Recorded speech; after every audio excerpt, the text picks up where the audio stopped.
This is Jesus Manuel Mena Garza. I hope you're having a fantastic day. In this video, I talk about the various travel trailers, fifth wheels, pop-ups, truck campers, toy haulers that are out there on the market, specifically towables, and what their different capacities, capabilities, and different amenities that make them expensive or inexpensive. So I'm going to be going over my little notes here and exploring the different options out there. Some of us have more money than others. You know, you may be incredibly wealthy, while I may be not so much. Okay, so I'm going to be going over my notes right here. Here's my little notes, and I'm going to be going over. First up is exterior. That's essentially, when you look at the exterior of a travel trailer, you're looking at the storage capacity, the cargo carrying capacity, or CCC. When you look at a travel trailer, you're looking at the unloaded vehicle weight, the UVW, and it states like it's 5,000 pounds, for example. So you get a 5,000 pound travel trailer. It could be 20,000 pounds, but let's say 5,000 pound travel. 20,000 would be gigantic, but 5,000 pound travel trailer. And that's how much it weighs without water and cargo. Cargo carrying capacity is how much cargo can you add safely to that travel trailer, okay? Or fifth wheel or other, towable. Some units can carry more than others. Some have very limited cargo carrying capacity. So if you want to carry a lot of stuff, you want to carry your lifestyle with you, you buy a certain product, you have to have a lot of cargo carrying capacity. Typically on a lot of larger fifth wheels, I'm talking 35, 40 foot fifth wheels, you're going to get cargo carrying capacity of 1,500 to 2,500 pounds. On a typical travel trailer, that's a 25 foot, 27 foot travel trailer, you're going to get a cargo carrying capacity of anywhere between 800 pounds to almost 2,000 pounds. Some offer more than others. And of course, you have to take into consideration when you're looking at cargo carrying capacity, if you're going to fill that travel trailer fifth wheel with a bunch of water. Some have a capacity of 100 gallons, some have only a capacity of 20 gallons. So if you multiply each gallon by 8.5 pounds, you can quickly lose a lot of your cargo carrying capacity, especially if you have a more diminutive travel trailer with a diminutive cargo carrying capacity. So you got to take those into consideration when you do your math. You go, this is the UVW dry weight, and this is the cargo carrying capacity. Plus, if I take away the water, I only have so many pounds left. And, if it's 400 pounds, that's not very good. If it's 800 pounds, that's pretty good for a small, weekender or somebody traveling here and there. And if you're a full-timer, you want 1,000 to 2,000 pounds of cargo carrying capacity. You want a lot of cargo carrying capacity. So you have storage options. Some have pass-through storage. Some have larger storage areas. Some have just small storage areas. Some have none. Some Airstreams have no cargo carrying capacity. They have none. They have no exterior access, only interior access. Some manufacturers out there, like a casita. You go to a small little casita, little small fiberglass travel trailer. They just have no cargo carrying capacity outside of putting something on the back bumper, okay? So take that into consideration when you purchase a unit. How much stuff and what's your lifestyle like? If you're going to be living full-time, you need a lot of cargo carrying capacity typically. If you're just doing weekend stuff, maybe less, okay? It's up to you. What do you want to lug along on your little trips? Let's now talk about the construction of the towable. Entry level would be something that's a pop-up, basically a pop-up tent within a framework where you have a refrigerator, some air conditioning possibly, some storage and a bed inside a little box, and then you have a tent that pops up, okay? That's the starting point. And those typically sell for anywhere between 8, 9, 10, up to 15,000 bucks. Those are very basic, rudimentary. It's one step up from having a tent, okay? So it's very rudimentary. A step up from there would be something similar to most homes, sticks and tin, I call them. Sticks, basically wooden construction. The framework of the travel trailer, fifth wheel, whatever, is wood. And then they have on the outside, they have siding, be it aluminum or a vinyl, just like a lot of homes have. And inside they have batting or some sort of foam insulation, hopefully. So that's very rudimentary design. That's an old design from the 50s and 60s, okay? More contemporary designs are what you call laminate, where they laminate a wall together.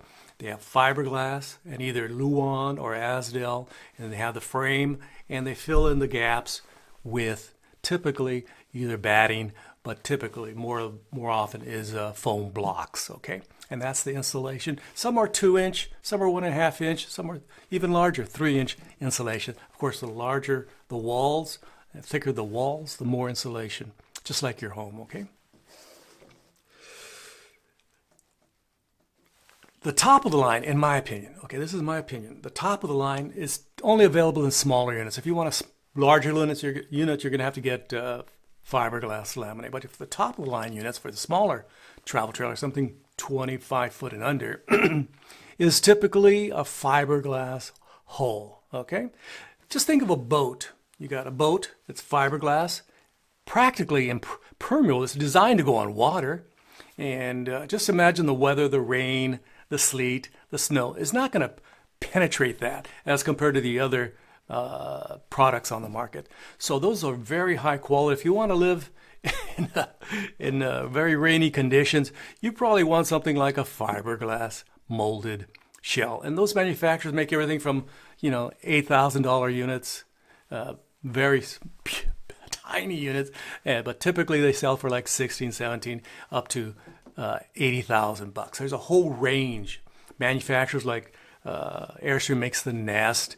Casita makes something entry level at around 20 grand. They're out here in Texas. And of course, in Tennessee, they have the manufacturer Oliver Legacy, and they have a nice unit, very nice, luxurious unit that typically sells for in the $60,000 price point. The Oliver Legacy, too, is very, very nice. You can get amazing amenities with that one. And of course, in where it snows quite a bit in Canada, they have quite a few different manufacturers down there. One of the more dominant ones is Bigfoot, okay?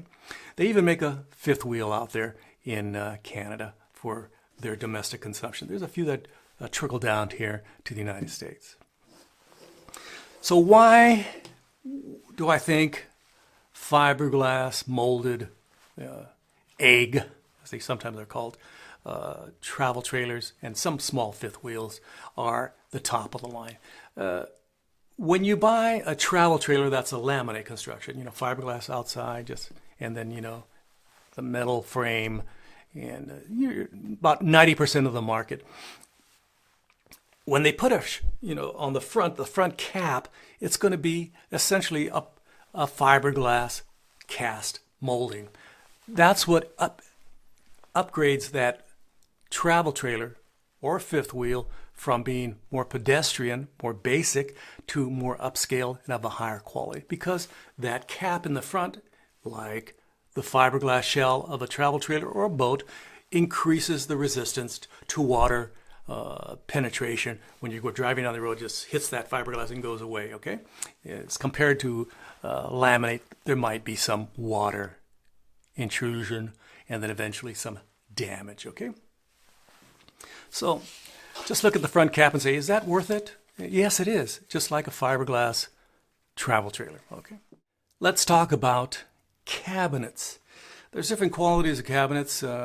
Entry level would be something with a sticker wrap. Why is it called sticker wrap? Basically, you have this board that makes up the stiles and the drawer fronts, the cabinet doors, etc., etc. And it's that fake wood, I call it fake wood, basically pulverized wood with glue, and it's glued together and formed together, and they wrap it with a plastic sheet, and they press it on there, and they vacuum wrap it, and that's called sticker wrap. So you get that in different colors, different patterns, and it's an interesting material. It's pretty good, but it's not great, okay? An upgrade from that would be laminates, where they have the same kind of wood, but on each side they laminate a material. It can be actual wood, or it can actually be a plastic of some type. And of course, some better laminates, for instead of that, pulverized wood, they actually use plywood, which is a very high quality product, which is very stable and rigid, okay? The top of the line would be something like a solid wood door and solid wood styles. High quality wood, just like what you would expect if you bought a nice home. You want it all the cabinets to be solid wood of a high quality, a hardwood in fact, okay? Not a softwood. So those are the various ranges. Entry level would be sticker wrap. The next level would be laminate, and a lot of high-end manufacturers actually use laminate because they can have a lot of interesting patterns and designs. And the top of the line, I feel, would be solid wood, but a lot of manufacturers prefer laminates because of the color choices and options, okay? Beds is pretty simple. You know what a good bed is like. You get the bigger the bed, the more options you have in there. You can stretch out, you can have a great time. A king bed on some units is standard. In other units, it's an option, and in other travel trailers, fifth wheels, it's not available because of size constraints. So king, queen is typically 60 by 80 inches. A camper queen is typically 60 by 74, 75 inches. It's a bit smaller because of size constraints in the travel trailer, fifth wheel, pop-up, whatever you're purchasing, okay? Of course, entry-level travel trailers, and some I've seen some more expensive travel trailers, have very thin mattresses, very cheap mattresses, but worth maybe $100, $200, okay? Not a very good mattress. A lot of manufacturers expect you to get rid of the mattress and replace it with something you actually like, okay? Especially if it's a queen size, residential queen, 60 by 80. They say, hey, we'll just put that in there, they'll get rid of it. So look at the mattress, see if it's a pillow top, see if it has a Tempur-Pedic, sort of style mattress, or it's just a small pad they threw in there just to have something in place that they hope and they expect that you're going to replace, okay?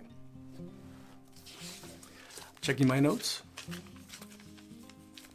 Countertops. Countertops is probably something you can't replace. You can replace a toilet. You can probably replace a sink. You might be able to paint over those cabinets, but countertops are rather, difficult to, modify in the future, okay? So you're pretty much stuck with them. So the top of the line, we all know what's top of the line. What's top of the line in residential countertops? Granite and quartz.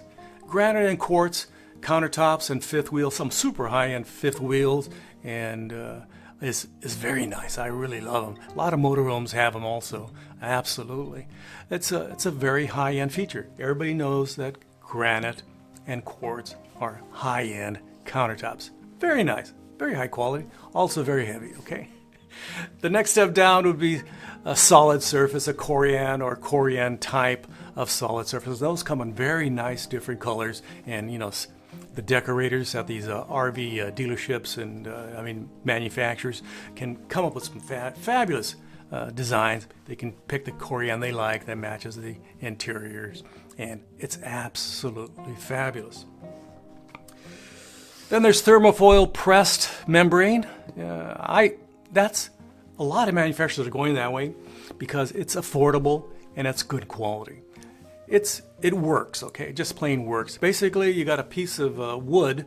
Typically, it's a pulverized wood that's glued together, and over it they put a plastic cover over it, and so that makes your countertop. So there's less chance and issues with water penetration. So you can have those in the kitchen, you can have those in the restroom, and it works fabulous. And I really like pressed membrane thermofoil. I think it's a high quality product, and it's affordable and it's lightweight. The absolute next bottom of the line would be T-molding. That's basically a thin piece of wood. They call it countertop, maybe a 1/4 inch, 3/8 of an inch, and they have plastic over that, and then from the side they jam a T-shaped thing, and it's called T-molding, and that becomes your edge. And you can tell those because you can feel, as you press under the counter, you can feel the edge. There's the counter, and there's the edge, and you can, oh, that's how it is. That's T-molding. Those tend to separate, those tend to collect dirt, those tend to collect moisture, those tend to fall apart. Very low end. Entry-level units typically have this kind of construction. We're talking 8, 9, 10, 12, 13, 14,000 dollar units. Winnebago for a long time, and their $20,000 and $30,000 travel trailers have this. And I produced a video several years back complaining about it. And just recently, this year, they've stopped using T-molding on the great majority of their products. Smart move, Winnebago. So in between T-molding and thermofoil press would be a laminate. Basically, you laminate just like the countertops at home. You laminate the top and the sides, and it's a good quality material. And it's been used in homes for decades, so it's a quality product. But thermofoil, I think, is a step above that and looks pretty nice, okay? Sink, just like at your home. A certain sink is better than another sink. I know that Flagstaff, Rockwood, even Lance, Lance makes, $30,000, $40,000, $50,000 small travel trailers. They used to have plastic sinks. I was going, what is a high-end manufacturer like Lance doing with plastic sinks? Then they moved on to American stone cast, and recently they're moving on to stainless steel. But plastic sinks, just imagine you have a hot pan, you put it in a plastic sink, what's going to happen? It's going to melt, and all of a sudden you got a sink with a hole in it. And what good is a plastic sink with a hole in it? It's a waste of time to repair, and a waste. It doesn't work anymore. It's a tragedy. An upgrade from plastic would be American stone cast. American stone cast is actually a very good product. It can handle heats up to 500 degrees, that's boiling water. And it's a very high quality product. They come in light colors and dark colors. I always like the darker colors because they, if they're staining, it doesn't show as much in the darker colors. An upgrade from that would be stainless steel. Stainless steel is, industrial quality product. And, they use them in, art studios. They use them in garages and et cetera, et cetera. So it's designed for intensive use, and for camping, it's a good option. If you want something a bit more luxurious, there are different other types of stainless steel that are higher quality. Airstream, for example, prides itself in having a very high quality stainless steel, while other manufacturers have good stainless steel, but not as high a quality in most instances as like Airstream would. Top of the line, and some luxurious, absolutely luxurious fifth wheels. I've seen porcelain sinks in the bathroom. Very nice, very nice. Beautiful porcelain sinks in the restroom. In the kitchen, typically they have the farmhouse sinks, large sinks, stainless steel sinks. But in the restroom, at least they have some very nice porcelain sinks, just like your home, okay? Let me check my notes. Air conditioning. Air conditioning, most travel trailers have a certain amount of air conditioning per length. If you're under 29, 28 feet, you typically it's good to have at least one air conditioner, be it 13.5 or 15,000 BTU. The bigger, the better, in my humble opinion. You never complain about not having enough air conditioning, especially if you travel to Florida during the summer, Arizona, any time of the year pretty much, and Southern California, Nevada, anywhere where it's hot during the summer months, okay? You want air conditioning. The bigger the unit, over 30 feet, you're starting to get into 2 air conditioners and 50 amp units instead of 30 amp, and then you get 3 air conditioners for the gigantic units out there on the market. You want more air conditioning. And of course, some of them have ducted air conditioning. The larger units have ducted air conditioning. The tiny units only require the one air conditioner, and it dumps it down into the small space.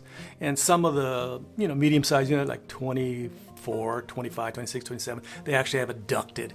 And some even smaller units have it ducted. But ducted, it disperses the air conditioning throughout the unit evenly and effectively. And you can, in some units, you can close that duct into that room because you're not in that more, and have it dump more into your bedroom at night or in the living room during the day, etc., etc. You have options, and it's And there's a lot of options today. There's some very high quality air conditioning units. Some air conditioning units now even operate off of 12 volts.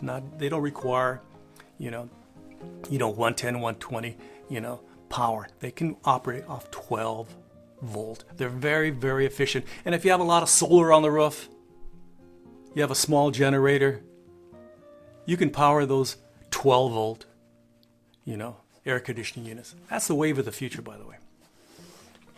Heat. There's in-floor and in-cabinet.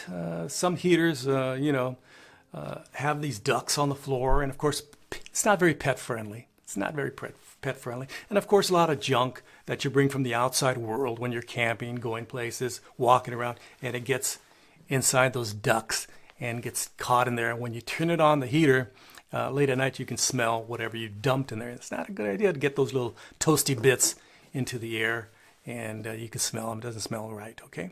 And dogs, cats, really don't like them, okay? So what's better than that, in my opinion, especially for smaller units, especially for small units. Bigger units, it's very difficult to have in-cabinet heating, and they all have in-floor heating. But in smaller units, in-cabinet heating, where the ducts are in the cabinets, and they sort of route it around in these modest travel trailers and fifth wheels. It's a great idea, and I think that's the way to go if you have the option, okay? And super high-end. I have this note I just was reading about this Thermosoft and these other manufacturers. They have what's called heat mats, heat strips, heat membranes, heat cables buried into the floor. It's very nice. I mean, that's upscale. I don't have that in my home. That would be nice. When you walk on the floor, you can feel the heat. Wow, that is a nice, exclusive little flooring system. I would appreciate that. And if I had a, $300, $400, $500 million, recreational vehicle, I would love that. For my Prevost and my Newmar, I would love that. There's a lot of other things I can talk about, like the tires, the axles, if you want, the Dexter Torflex or just regular leaf springs, independent suspension on some of the very nice upscale units. There's a lot of options out there. Certain roof materials, be they membranes, TPO or a solid fiberglass roof. There's different qualities. There's different materials out there for a lot of the different manufacturers. And certain manufacturers want to spend their money on cabinetry, but not on suspension. Some want to spend more on suspension and being more four-season friendly than on the cabinets and stuff like that. And of course, there's all kinds of options for antennas, for satellite systems. The list goes on and on. And of course, we have window coverings. We have the pleated ones, which are pretty basic. I'm not a big fan of pleated, window coverings. I know that, for example, Lance used to have them, and I would go to the dealership and they would practically fall apart. But lately, Lance, high-end manufacturer that they are, decided, hey, let's use window blinds, dimming one, and one that blocks out the light for privacy. So those are upgrades. I would love to buy a towable with window blinds as preferred to pleated. Pleated is okay. It's just okay with those strings. It's a budget option. But if you can get one with the window blinds, I would go for it. If that's an option or it's available, and you decide between one and the other, I would get the one with the window blinds, and it adds a significant insulation value also. So if you have any questions, feel free to contact me or your local RV dealership. I'm pretty sure they'll be more than happy to help you. Don't forget to spend more than a year. A year would be nice before you buy your travel trailer, a fifth wheel, pop-up, camper shell, camper top, whatever you're going to buy, toy hauler. Just spend a little time doing your research. Go to different dealerships. Don't go to the first dealership and let them hold your hand and say, you should buy that one, okay? You should buy that one. That's the best one. I love it. I love it. If I love it, you'll love it, okay? Nah. Spend a little time doing your research. See what's best for you.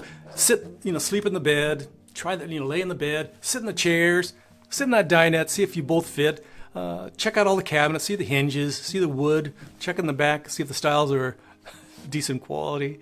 Look at the floors, look at the storage, look at it all. Just take your time, see if it has 20-pound tanks in the front or just 30 or better 30-pounders. See what the hitch looks like, you know, where the storage, where you can put a bike, where you can put some extra storage. If it has a heated and enclosed underbelly, stuff like that, you know. Do your research. Check it out. It's your money. It's your $5,000, $8,000, $10,000, $100,000, $500,000, whatever you're going to be spending on that RV, be it a towable or a motorhome. It's your money. Take your time to do the research. Just don't be impulsive. The worst person, the worst behavior you can have is to be impulsive when shopping, especially for such a high-ticket item. You know, it's expensive. It's an expensive lifestyle. You're not just going to buy you have to buy the hitches, you have to buy the backup lights, you have to buy, you know, all the accessories and stuff like that. And stuff like that. It gets expensive. So take your time to do your research, and that's the number one advice I can give you. Do your research. Make sure you're spending your money, your hard-earned money, on something that's going to work for you for at least a few years. Okay? From Fort Worth, Texas, don't forget to like, subscribe, and share. I would greatly appreciate, again, if you like, subscribe, and share. This is a new channel. Only has 150-odd subscribers. My other channel, JMM Garza, my photography and video channel, has over 2,000. And I have another channel I just started this week, which is called My Normal Life. It only has two subscribers. 2 subscribers. It's pretty funny. Hopefully in a year it'll have a couple hundred. And so I have 3 YouTube channels. My Normal Life, this channel, RV and Travel Adventures, and my other photography and video site, which is JMM Garza. Hope you're having a fantastic day. We're in the middle of the COVID-19 pandemic. Just staying at home. I can't wait to go look at some RVs, go to some RV shows, have some fun out there, do some camping this summer. Hopefully, if everything works out, I'm going to go camping this summer. My wife and I are going to Colorado, New Mexico, Arizona, California, Utah, also maybe even Idaho and Oregon. We're going to have some fun. We're going to go camping this summer. So hope you're having a great time, taking care of yourself, staying at home, you know, amusing yourself, watching this video channel. I appreciate your time. Again, from Fort Worth, Texas, this has been Jesus Manuel Mena Garza. Gracias. Adios. Bye-bye.